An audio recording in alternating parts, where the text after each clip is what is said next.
There I go. All right, cool. So this morning I just built this app. It's very simple. I literally built it in 5 credits. So as you can see here, it's already functional. It's just extract my voice. You can put in a website, and then you can analyze the website for a brand voice. Okay, so it's pretty straightforward. It's pretty simple. It just takes a few minutes here, or not even a few minutes, like maybe 30 seconds. And then it's going to give us a report. So review and edit these suggestions to match your true voice. Okay, a little brand voice. And so the whole purpose of this app is to create a custom GPT. So this is for people that are either using custom GPTs or using ChatGPT and want to figure out how to infuse their personality into their copy. And this can also be used by marketers who want to sell this as a product. It's almost like a GPT assembly kit. I think I might actually like rebrand it like that. And so, what do you want this GPT to sound like? Rapper Cardi B meets a tech entrepreneur. That's kind of funny. All right. Professional and authoritative. So it's cool. It does what it needs to do. Okay. Um, Continue to phrase free. Someone says hello. How do you say it back? So it has all of the basics. Um, I can say continue. Um, that sucks. And then it only needs two, and then this is this is what it comes up with. Okay, so it doesn't look like much right now, but that's okay because the only thing that we wanted to accomplish is building this end to end. That means you have some type of input and you get an output that enhances the input, that gives some type of value, something that you can use immediately. So you can take this custom GPT prompt and you can immediately use it and go build a custom GPT. But if we want to now actually enhance this, that's why I created the Vibe Code Components library.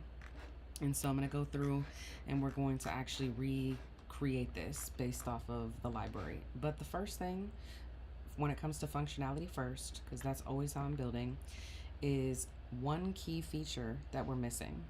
So if we go back to my base prompt, I created it here in ChatGPT. Oh no, did I not use? Oh no, I did. I used the Lovable prompt builder by Lazar. Okay, so I created the prompt, I put it in here, and it generated my project in 3.1 credits, about 4 minutes. Oh, 415. Oh, I have somebody that's what's going on? Built by Grace GPT. Oh well, I guess this is very on brand for you. Maybe you give me recommendations. I created an app that helps create custom GPTs. It's a GPT assembly kit.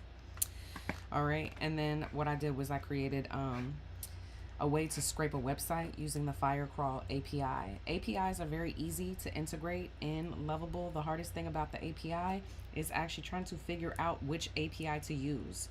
Firecrawl is one of my favorites for scraping websites because you can get all of that info. It basically uses an agent to crawl a website to extract the specific information that you want and then parse it in a format called JSON, which makes it very easy to be mapped and then send to another agent where that information can be interpreted.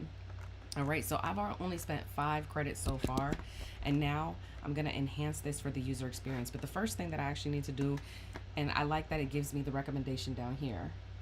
It says add user authentication. You said I used the custom GPT to help me lose 200 pounds. I follow you on Facebook. How 200 pounds? Well, that's what's up. What's that GPT? Because I need I need that GPT. I only need to lose about 12 pounds, but if it worked for you, maybe it'll work for me.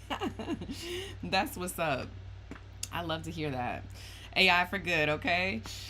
So once I did that quick suggestion prompt, it went ahead and gave me some questions to clarify. Do I just want basic auth? Do I want user profiles?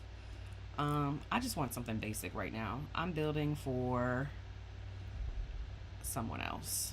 And I'm just gonna go ahead and submit. And so this is gonna go ahead and build out according to my specs. Okay. Yeah, what's up, Grace? I don't know if that's your name. Let me know if that's what you want me to call you. But that's cool. 200 pounds. Wow. All right. So, what I'm doing today is I'm building a GPT factory. And this is actually based off of my GPT Glow Up kit. Let me show you gptglowup.com. I created this like 2 years ago. And it's just showing I have this custom GPT prompt builder, and I did this all in high level with basic forms, and then I had to map everything and then basically send it to an LLM to be processed and create a formula and use custom values and all of this stuff.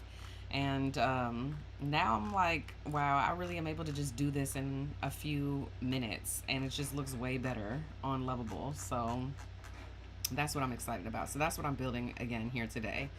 And so it's saying it's created the basic auth. So now I can sign in. That's major. So now I have like the most baseline MVP ever, where I could like literally start using this today.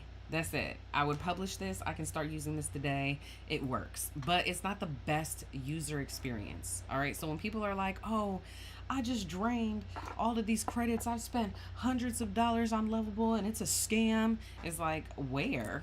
Because I literally just built an end-to-end app that users could start using, that's either an extremely strong lead magnet or a great low ticket offer. And I did it in less than 10 credits. Now, mind you, you get 100 credits on the $25 plan. Like, if you cannot turn this into at least $25 profit in 1 month, I don't know what you're doing.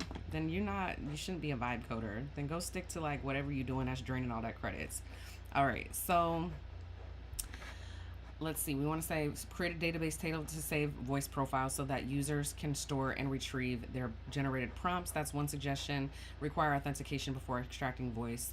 Redirect authenticated users to sign in first. I don't necessarily need that to happen, but if I'm using this as a lead magnet, I want to get the information, and then I want to put up, it's not a paywall, but it's like an information wall. I want to collect their information before giving them all the goodies. So maybe I'll show them a sample and then allow them to put in their email and show them the rest of the prompt. So I'm going to say, and actually I'm just going to use voice mode. That's the easiest way. So I want to make this the easiest user interface as possible by having a single field for their website on the main page to start the extraction process. I'll only ask or prompt them to make an account to unlock their generated prompt at the very end.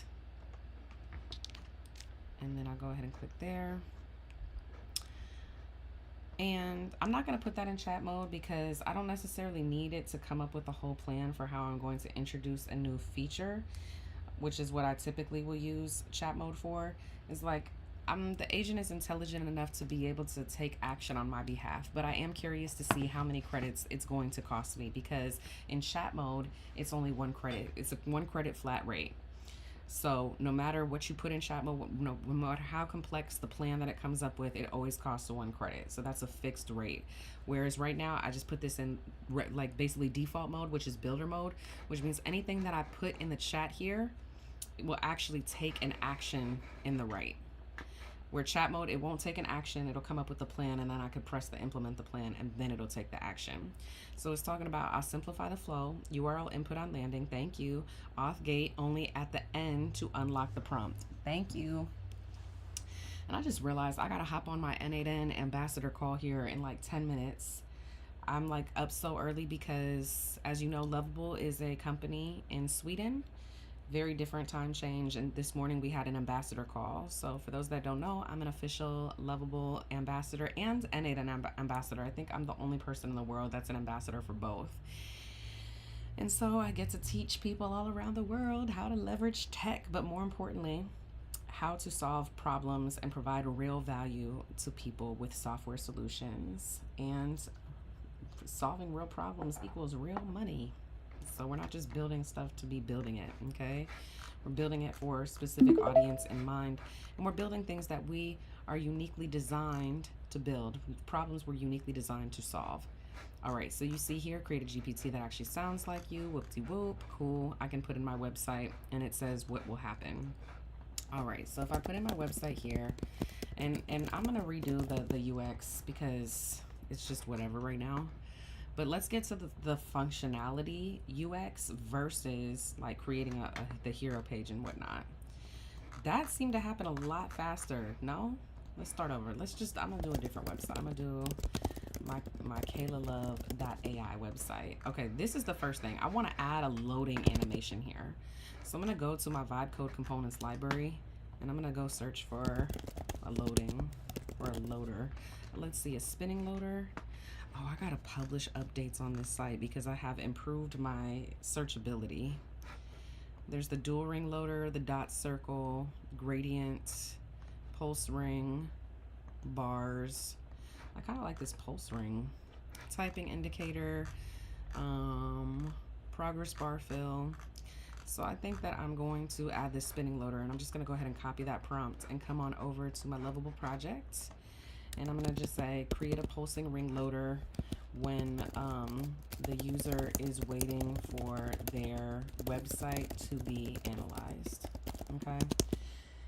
So just like that, it's these type of responsive elements that help give your app that polished professionalism, and the user wants to know what happens, right? Like if people are especially new and not familiar with tech, vibe coding, GPTs, they might be like, oh, I clicked the button, but I didn't really know if it went through or if I should click off. So it's like you want to minimize those bottlenecks at every aspect of your app. So I'm pretty much going through linearly right now to identify all of those issues, and then kind of find a component in the library and then add it as I go. That's my strategy right now. So I'll complete the pulse ring loader and integrate it. So now I'm gonna go ahead and test it out. So let's go ahead and I'll put in KaylaLove.ai again, analyze, there it is, analyzing your website. Like, doesn't that look so much better? Yeah, that looks for sure so much better. All right, so here's what we found. Review and edit these suggestions to match your true voice. Oh my gosh, it says that it's not receiving enough video to maintain smooth streaming. Oh, if you're experiencing buffering, I'm really sorry right now. I don't know how to fix that. Okay, and see, this is where people will get caught up, because then it'll be like, oh, a loading step indicator? That sounds really cool. And a cancel analysis button? Like, oh man. And these are not MVP features, right? We want to have something that's interactive, but this is just like, this is fun, but this is how you start draining credits. We did MVP 1, which is the end-to-end process. Now we're doing MVP 2. And this is like an MVP 3-4 feature right here. So we're not going to do that. Now I have to decide if I like the way that this information is presented. Okay, so what do I want it to sound like? I want people, I think, to be able to just edit it right in here versus having to click edit. And then I want these cards to be more symmetrical. I don't know. Let's just go take a look at the components library.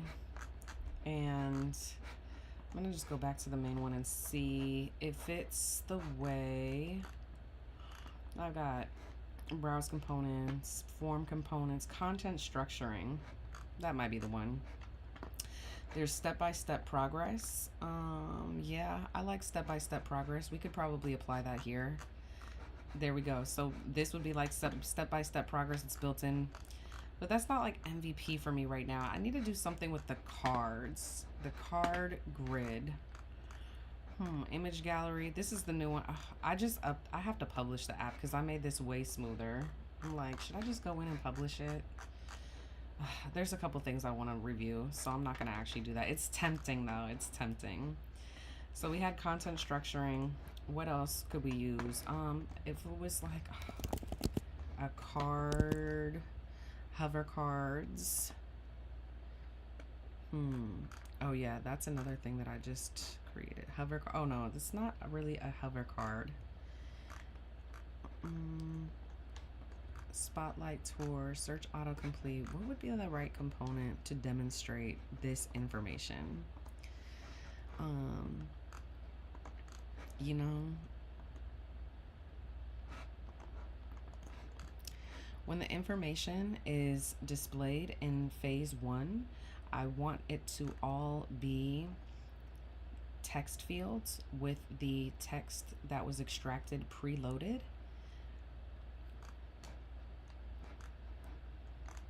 So the user can easily edit it without having to click an edit button. Okay, that's gonna be my next prompt, because every time we have users click, conversion rates drop with every click. So one of my rules of thumb is to try and build like lean in terms of features, but also build lean in terms of making it as simple as possible for the user. Like, for the purposes of this app, this information doesn't need to be locked. So you don't, I shouldn't have to click. That's 2 extra clicks. Okay, well, I guess it did autosave. Now it's removing, because I have to click it to even unlock it, and then I have to click it again to save it. I don't like that. Okay, no edit button needs.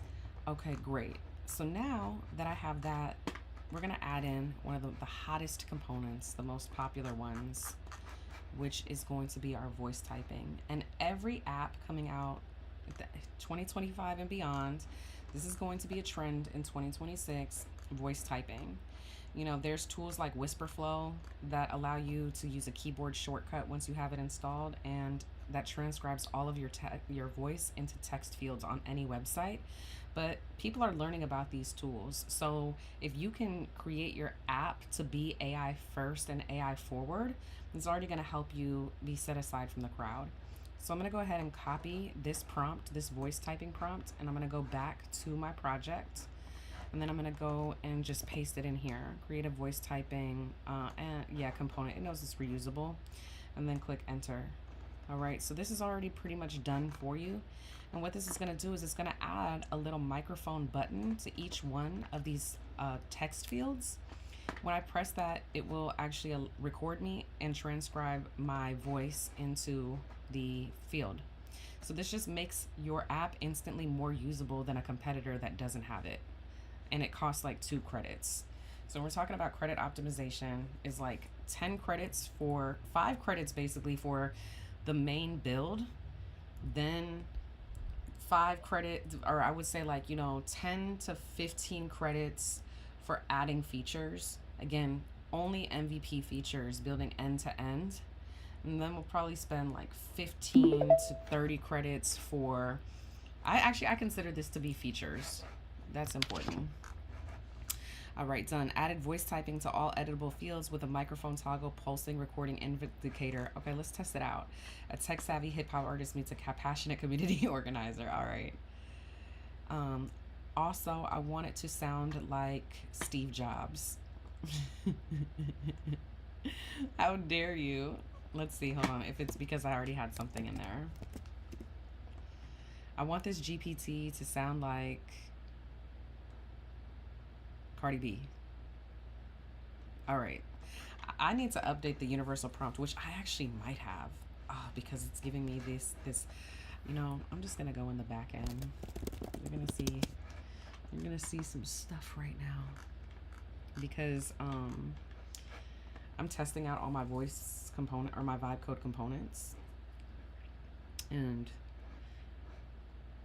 especially these 3. So it's like visual. I could have sworn that I had upgraded this already. Create a voice typing component that toggles recording, visual feedback, recording, real-time speech. And I gotta go find it in another app that I built.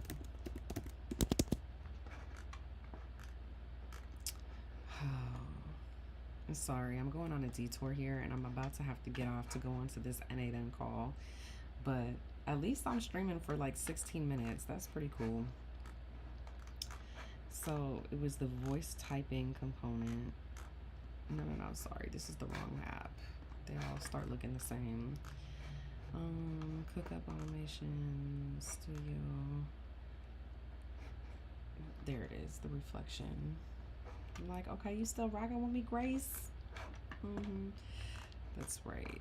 create the usable, reusable prompts. That's what it was. So the prompt didn't specify how the transcription should behave, only what it should do. It has quirky behavior. It stops on side. Yeah, so these are things that it keeps happening. So now, create a voice typing component using the web speech API. It has that, and then